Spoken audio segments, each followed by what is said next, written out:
Вітаю! Сьогодні у нас на порядку денному класицизм. Це, той самий стиль, що панував у мистецтві Європи десь так з 17-го і аж до початку 19-го століття. Ага. Назва ж від латинського «класікус», тобто «зразковий».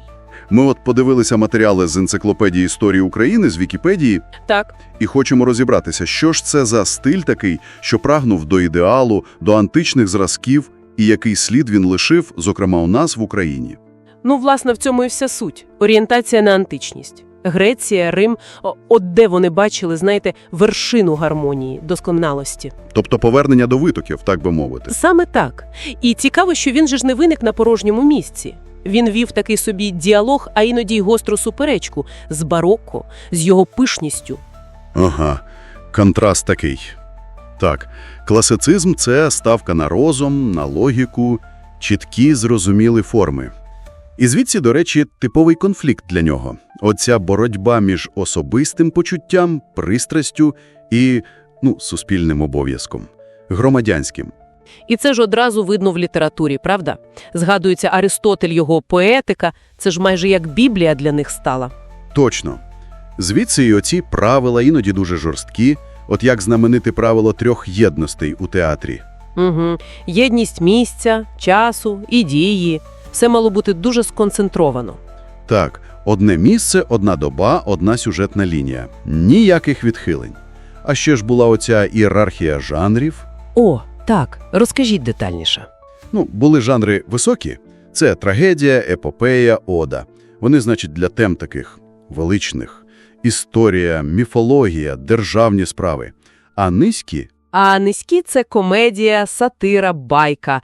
Це вже про буденне життя, про мораль, знаєте, з таким повчальним ухилом. І вважалося, що кожному жанру свій стиль, своя мова, чиста, ясна. І був теоретик цього всього. У Франції так. Нікола Буало, його трактат «Мистецтво поетичне» – це, власне, спроба все це систематизувати, кодифікувати. Цікаво, а як це все відгукнулося в нас, в Україні? Бо джерела кажуть, що прям цілісної системи класицизму в нас наче і не було. Не було так, але елементи, звісно, були. Їх можна знайти у творах професорів Києво-Могилянки, скажімо, у Феофана Прокоповича, чи в шкільній драмі того часу. Але щось було особливе. Так, от що цікаво, в українській літературі того періоду чомусь значно популярнішими стали саме низькі жанри, особливо травестія. Травестія – це коли серйозне переробляють на жартівливий лад. Саме так, перелицьовують. І комедія, байка. І тут, звичайно, перша фігура – це Іван Котляревський, його «Енеїда». Це ж просто шедевр бурлеску. Взяти Вергілія і переказати його нашою мовою, з козаками. Точно. Зробити героями такими впізнаваними, живими, говорити народною мовою – це було дуже сміливо, новаторськи.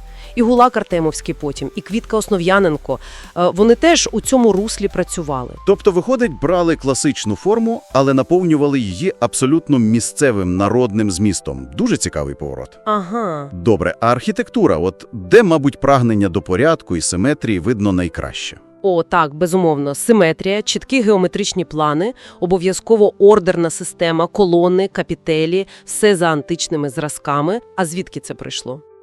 Основи заклали ще італійці в епоху відродження.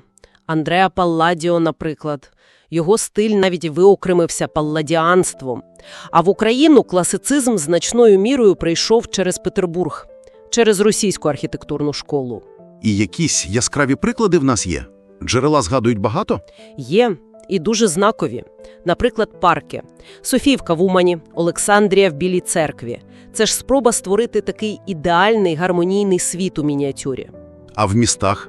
У Києві, звісно, головний корпус університету, тепер Шевченка, робота Вікентія Беретті. Або діяльність Андрія Миленського.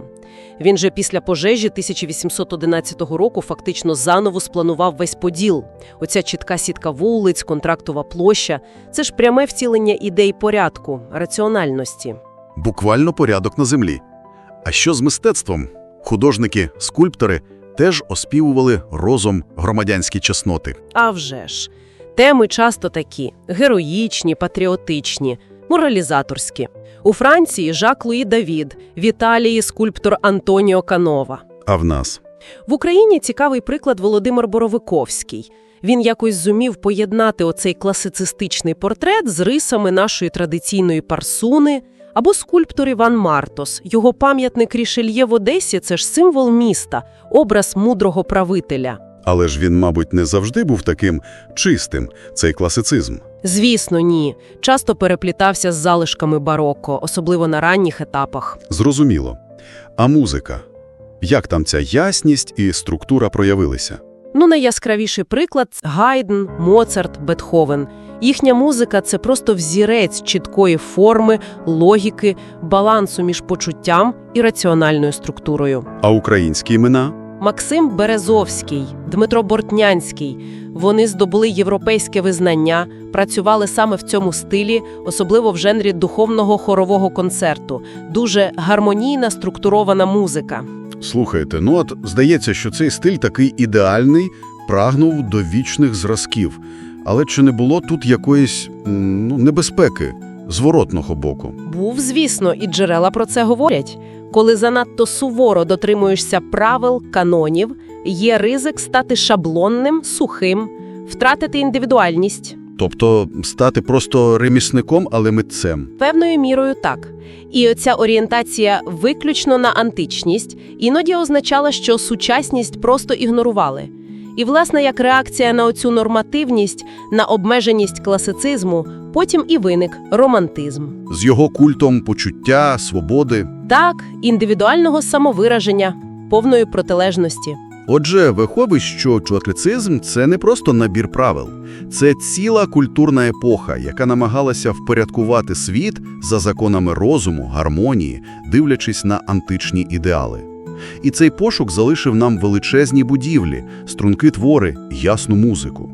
Саме так. І знаєте, наостанок така думка, класицизм свято вірив у існування вічних, непорушних зразків краси мистецтва.